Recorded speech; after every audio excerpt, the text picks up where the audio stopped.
家人们，你们知道现在手作圈已经卷成什么样吗？真的卷麻了。我也就3个星期没做奶油胶啊，它现在已经发展到令我发指的地步。今天咱们就来研究一下奶油胶的新品。这个打底你看着眼不眼熟？有没有那种日落的感觉？盲盒我就用了3个小甜豆。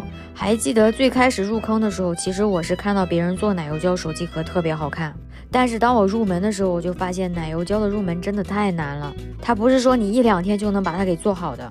相对来说，我觉得滴胶还是好入门一些，所以很多人奶油胶退坑的原因就是他门都还没入进来，他就受不了了。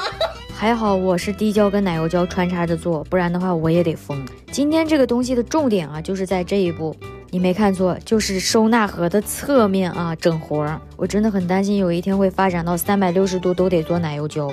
接下来是最重要的一步，我自己调了一杯夜光奶油胶。